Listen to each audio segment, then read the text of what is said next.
And now it's time for panel 2. We're going to discuss insider threat. And this conversation is going to be led by Kristin Judge. She's the president and CEO of the Cybercrime Support Network. Kristin, take it away. Thank you, Bradford, for having me back to do another panel. This has been really great. I'm enjoying these summits. Today we have a really interesting panel. I'm going to have each of the panelists go around and introduce themselves and talk about where they work and what they do. So Ben, if you could get us started. You bet, Kristin. Ben Smith, I'm the field CTO with RSA. RSA is in 4 major lines of business: visibility, identity, risk, and fraud. That company, RSA, has been around, believe it or not, for almost 40 years.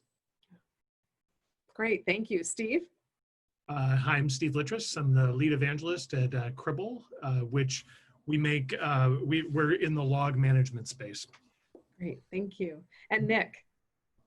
Hi guys, Nick Yokum, and I work with Code 42, and it's our job to deliver a fast, simple, and comprehensive path to data loss detection, investigation, and response. All right, Cy, last but not least. Thanks. I'm Chavali, product marketing within Proofpoint. Proofpoint provides people-centric cybersecurity solutions across a number of areas, including today's topic, insider threats.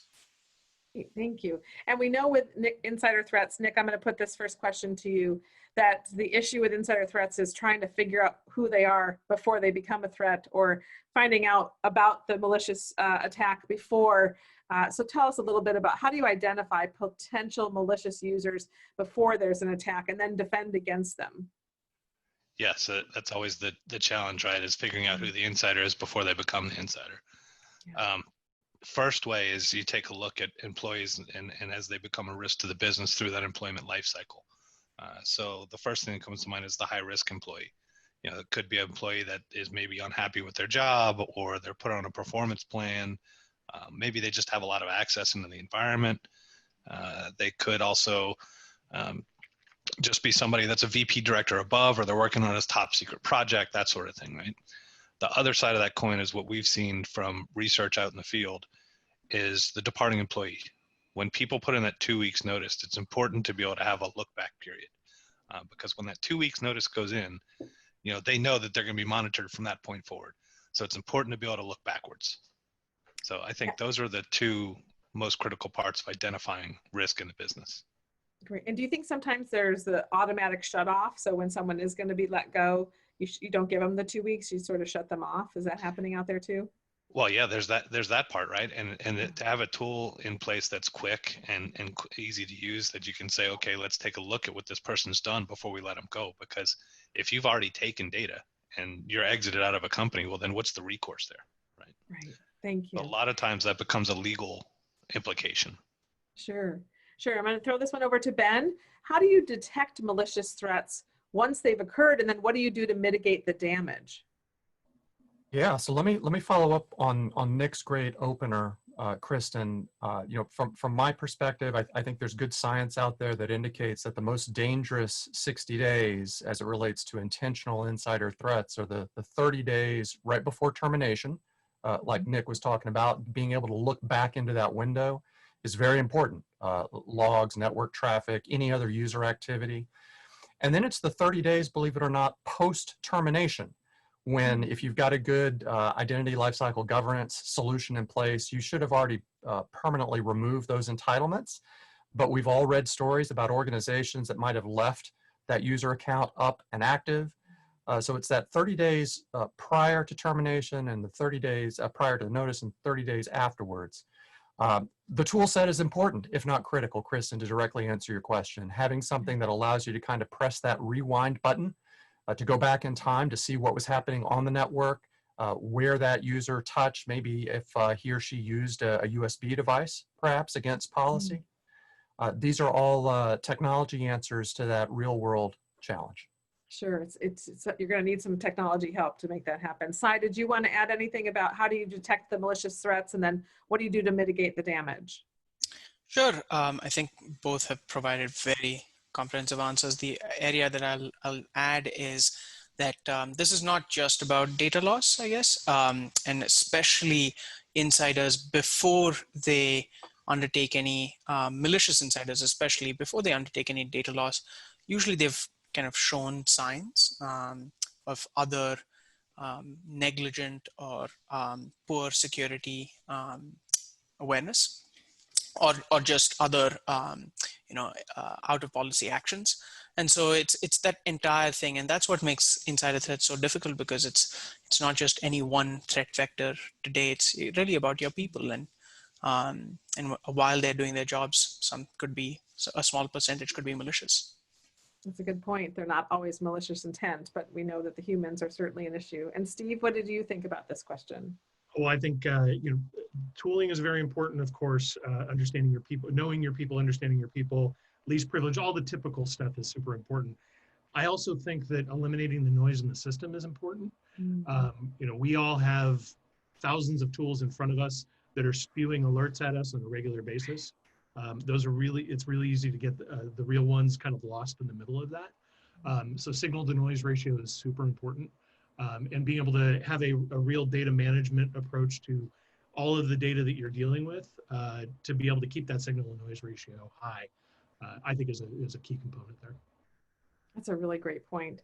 I'm going to come back to Nick on this question. So Nick, how do you identify areas where unintentional insider threat may occur and then prevent that human error from causing a breach? This is something I know is on everybody's mind, especially as people are now working from home. They've got the kids in the background, the personal routers. There's all kinds of areas. I think our unintentional insider threat has grown. Would you agree? Yeah, dog on the keyboard, right? That's always, or cat on the keyboard, either way, right?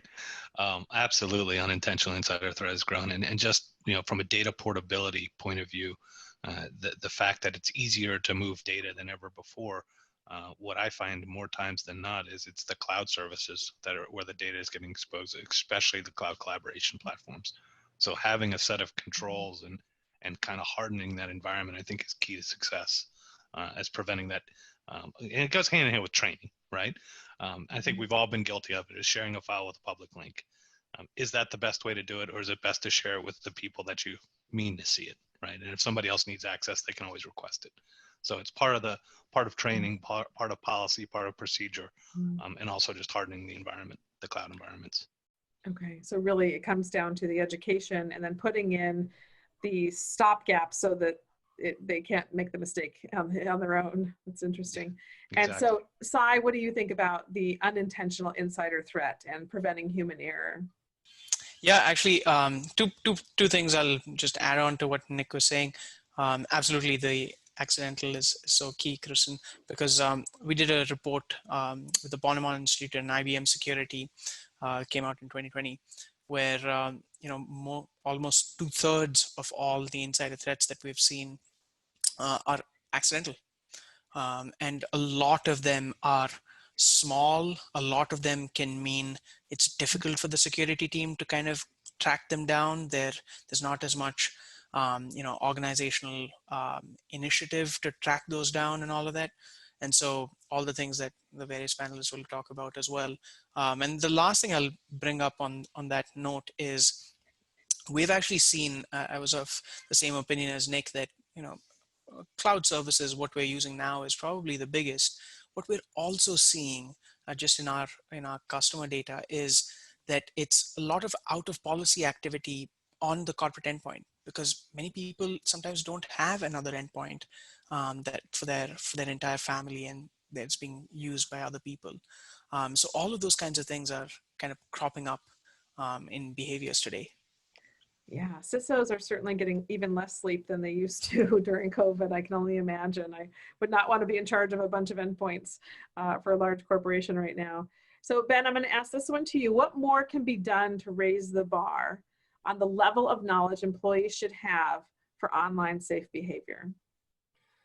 Well, this speaks very directly to security awareness, and more importantly, to changing behaviors, which is sometimes an overlooked factor.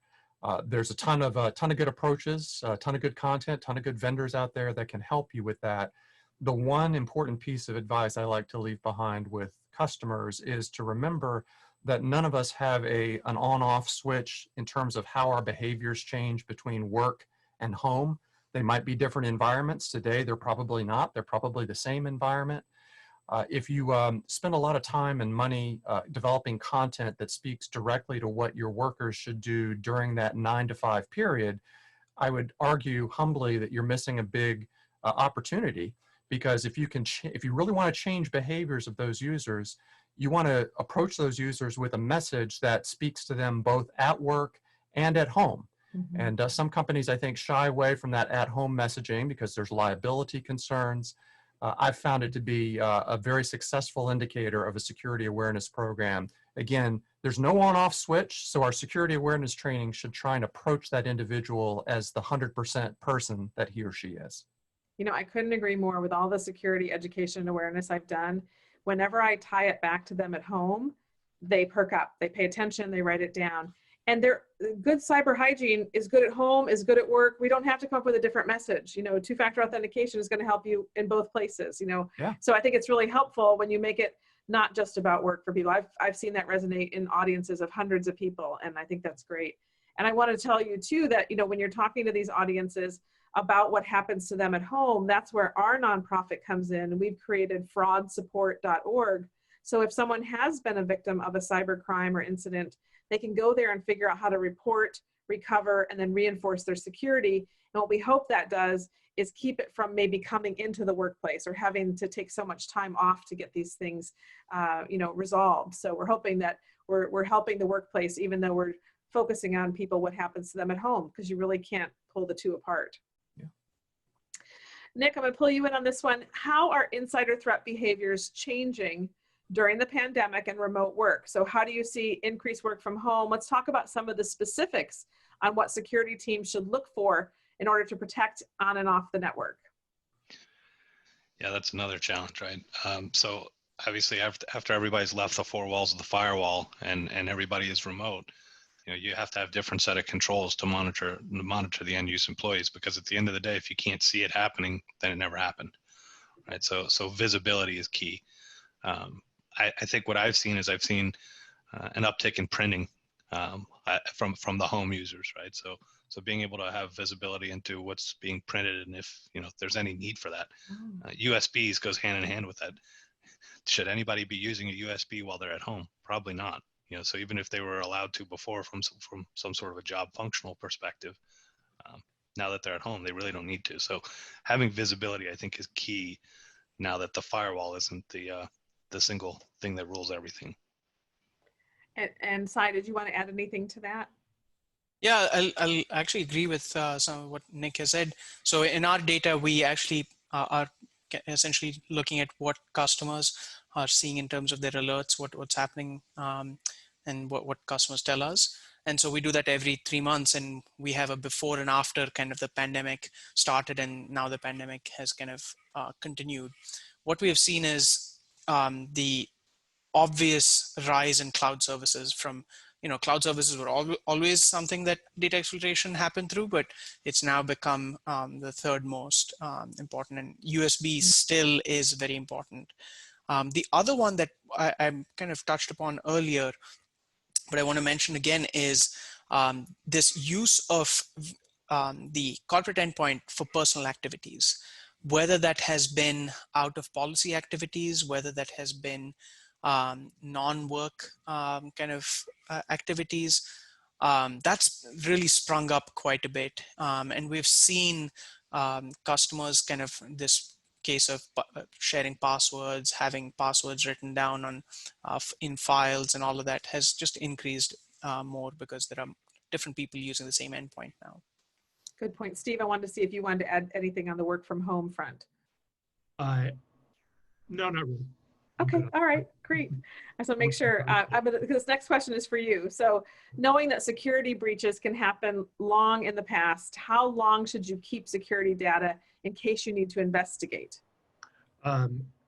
This one's near and dear to my heart. I think most companies need to start taking a different approach to retaining this kind of data.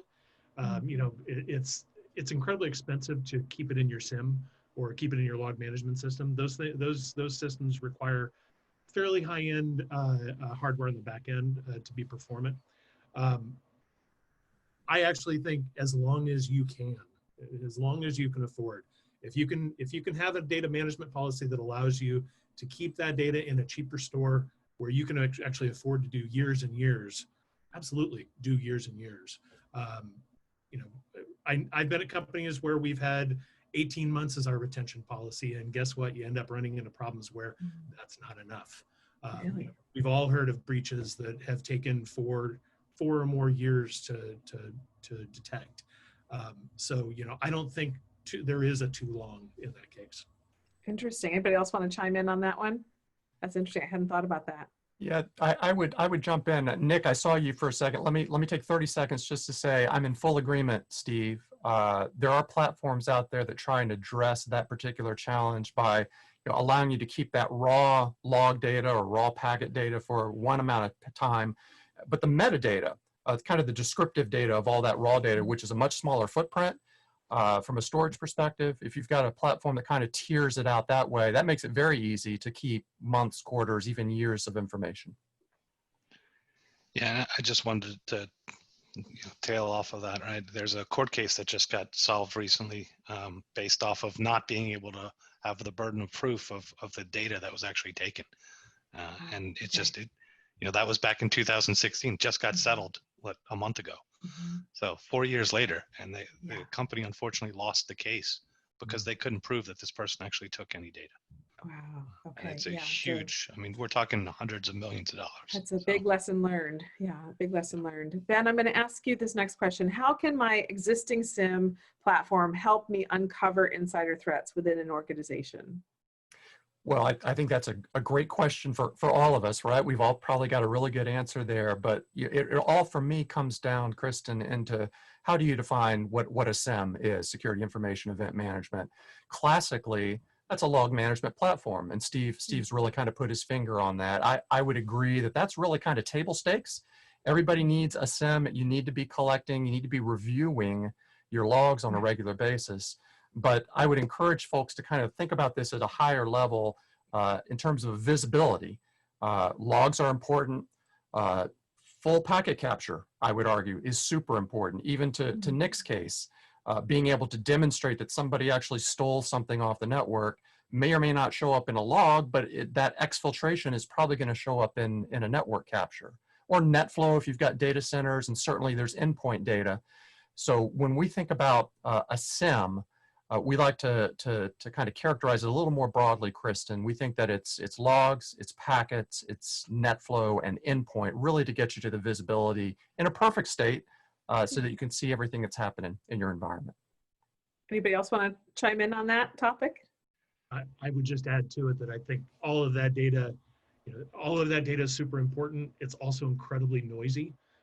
So, managing around the noise in it and managing that data well is almost more important than having it. Otherwise, you're not going to. Yeah. And this is another place, right, Steve, where we can bring in technology and tools like user entity behavioral analytics, or UEBA, that'll look for baselines, point out something. You're absolutely right. All that data doesn't really help if we can't convert it into information or convert it into knowledge. Exactly. Yeah, and I think that the more specific the information gets, right, the more unstructured the data becomes, right? The more key to being a trade secret that piece of data is, the harder it is to figure out if it's left the business or if it was used as part of a business use case. So having the telemetry from the endpoint, from the network, from the firewall logs, from CASBs, from whatever sources you can find out there, right? And then correlating those, matching those up to, to AD and seeing what kind of privileges the user has in AD or any other flags that may exist. Or even HR solutions for, hey, did this person put in a 2 weeks notice? Are they a contractor? Are they a high risk person? Right? And really being able to take all that data together and then wrap something, Ben, like you said, of a behavior analytics around that. Did it happen when they weren't working in an off hours event? If you take a look at when users' behavior, the behavior of when they're actually hitting the keys, clicking a mouse, running a browser session, and then all of a sudden something happens outside of that. If you've got all that in the SIM, you can take a look at it. Well, I'm assuming, Cy, that technology is going to help us do a lot of that, and it probably already is, but with robotic processing automation and AI and machine learning, am I on the right track there? Yeah, I think, a lot of the speakers had mentioned this, but I'll just hone in on that people-centric idea here, which is that at the end of the day, we're talking about users. So making it easier for the security professional to really, with all of the telemetry that they're getting, being able to correlate that down to the user. Did the user do this, or was this a process that is spawned out of some malware that's on the system? That's important. That's extremely important. But we're talking about a different type of threat.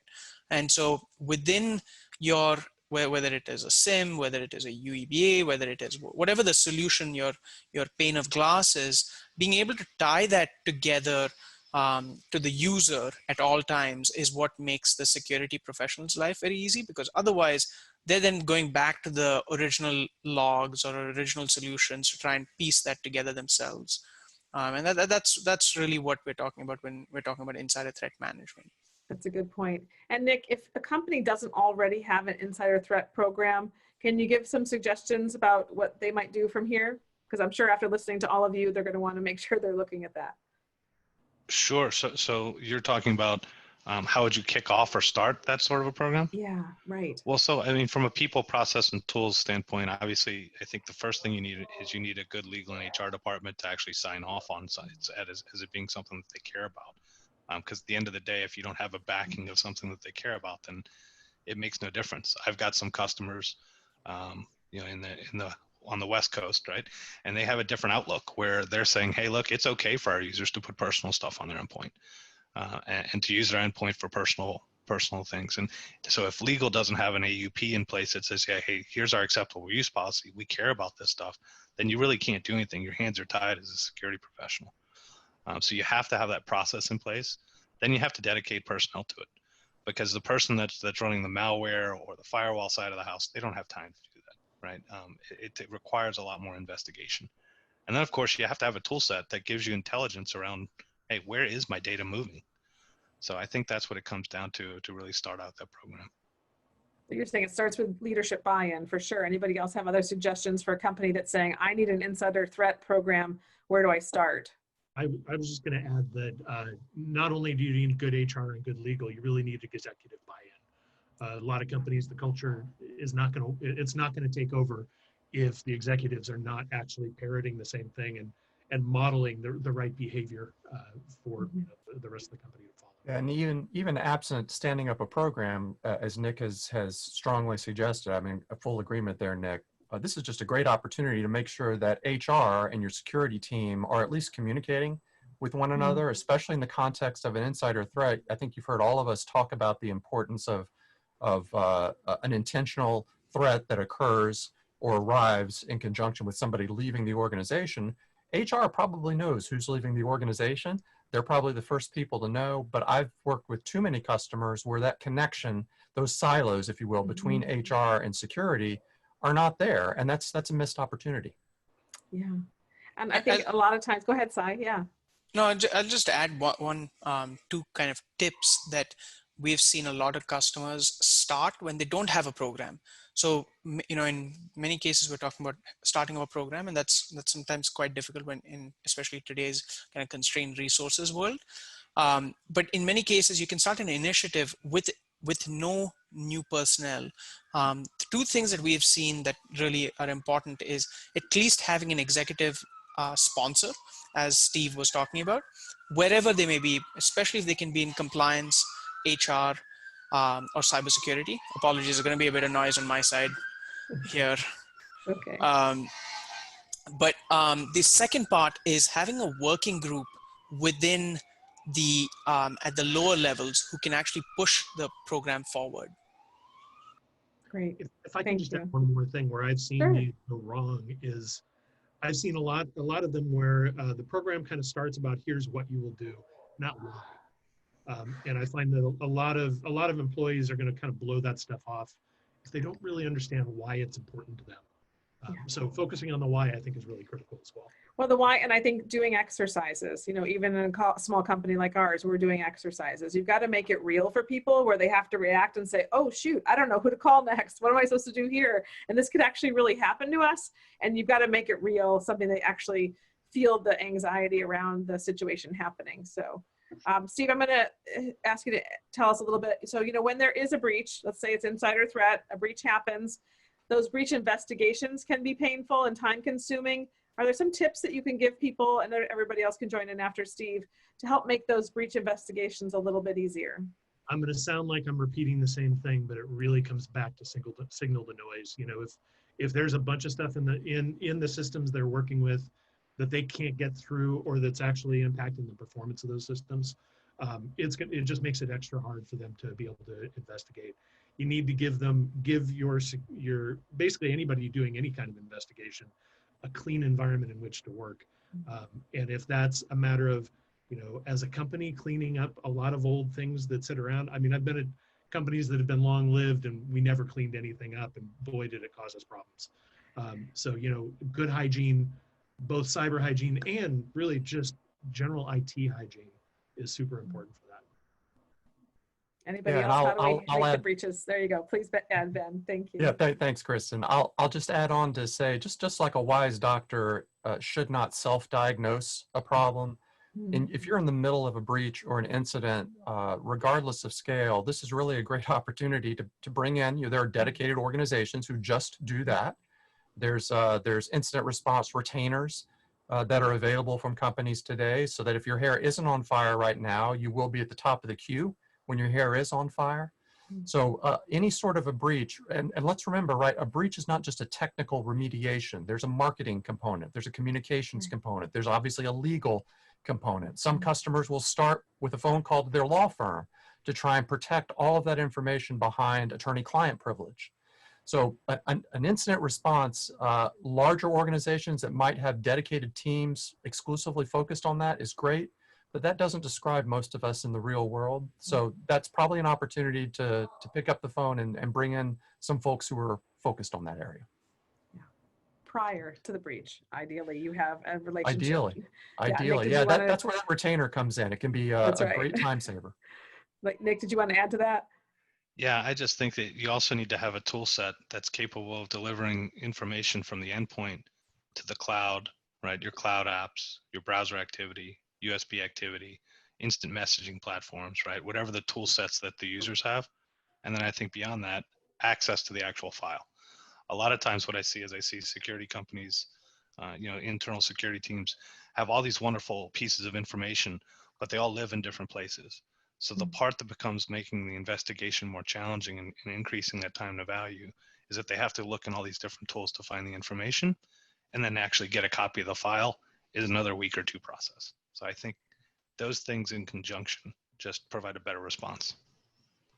I'll add one last thing here, which is, we're talking about breaches, but one of the things our customers often tell us is it's not just about the breaches, but those security events, those false positives that we have to keep tracking down constantly, because one, it might be due to the problems with our tools. We have a lot of tools, we have a lot of alerts, etc.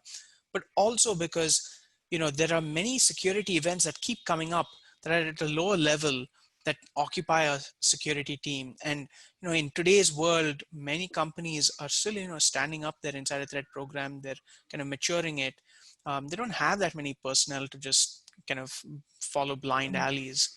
And so that's where context and what Nick was saying, being able to get all of that data in one place, having it be people-centric, makes it very quick. You can answer the questions quickly so that you can save your time to those bigger risks, breaches, or whether that is new initiatives. Well, and that leads right into the next question. With all this technology, it can be a little bit invasive. Nick, could you tell us what you can do about people feeling like they got Big Brother watching them? Because part of insider threat is people watching you. So how do you deal with that? That's tough, right? And it points back to legal and HR and that policy, right? What kind of policy are they driving? And the more open the policy is, the harder that question is to solve for, right? Because if you're allowing, in your AUP, if you allow them to use the laptop for personal use, then you have a certain ability of what you can actually look at. But it also ties back to that legal question that you asked earlier of the burden of proof. If you don't have the resource to say that, hey, this person took data, then you've got no ground to stand on when you go to court. So it kind of circles all of that together. So what I always say is, hey, have the information, have a tool set that says, hey, this is this person's manager, this is their role, Have that information in conjunction with everything else, and maybe you ping the manager, hey, was this user supposed to be using Dropbox for a project, or syncing their data to iCloud, or plugging in a USB? No, there's no business use case for that. Great, that triggers that workflow. Anonymizing the data is another way to do it, right? So you hide the data so that me, if I don't like the CTO, then I can't go investigate the CTO because I don't like the guy. That's a big thing, right? Making sure that you're not investigating or targeting people that you shouldn't be. Yeah. Anybody else want to join in on that one? Yeah, I'll add to that, because I think this is a very, very important problem. And one thing that, especially if you're setting up a program, we often recommend to our customers to think about their security workflows as well as their privacy workflows. So on top of what Nick mentioned, what you can do to anonymize and what data you collect. The second part is, what are the workflows that are incumbent for the security team to have to follow? So whether that is access controls. So especially with insider threat management solutions, and when you're tackling the insider threat problem, you want a very granular set of access controls. You want to make sure that the investigator gets only access to the actual, the users that are being investigated.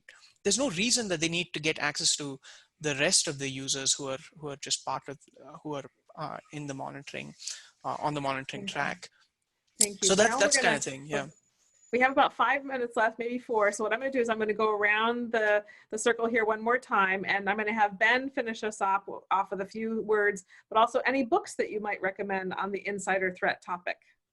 Sure. So again, we appreciate the opportunity today. And I'm glad you asked me about the books, Kristin, because I'm going to take you right now over to my book cam, and I'm going to give you 2 books. All right. So book number 1, this is the best $60 that you can spend if you're interested in anything we've talked about today, the CERT Guide to Insider Threats. It's been around for a while, but it's super relevant, full of case studies, especially in the cybersecurity space. And then the second book that I would recommend to you, and I'm just trying to get the glare off the cover here. Last name is Gelles, G-E-L-L-E-S. Insider Threat is the title.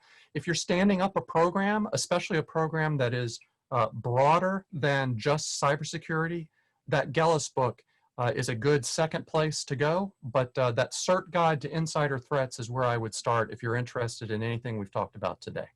Thank you. And Nick? Well, we've actually got a book coming out here shortly, written by our CEO and our CISO. And then I believe another contributor to that is actually the co-founder of CrowdStrike. So there should be some really interesting stuff in there. Yeah, great. And you can say other parting words. It doesn't have to be a book. No, that's just enjoy the conversation, guys. Great. Thanks for having us. Thank you. And Steve? Yeah, I just say thanks for having us. I don't have necessarily any books to recommend, but I keep coming back to the tools are important, the data is important, the governance is important, and the practices are probably more critical than all of the above. Great parting words. Yeah, you can have all the best tools, but if people don't use them correctly or take advantage of it, then you're back to square one. Yeah. And Cy? Yeah, I'll just say that making sure your tools give you a people-centric focus and that visibility. And in terms of the books and papers, it's really the ISACs that are huge in each industry have been really putting out very good content around insider threats. So they're part for each industry. Just check it out for yourself. Great point. I got my start in cyber at the MS ISAC, so I'm an information sharing supporter. And so I want to encourage the audience too to go and visit the booths that these gentlemen will be at for the rest of the conference, or for at least for a little while longer. And so you can have some one-on-one conversations. And thank you all for going over this important information about insider threats. And we look forward to seeing you again soon. Thank you.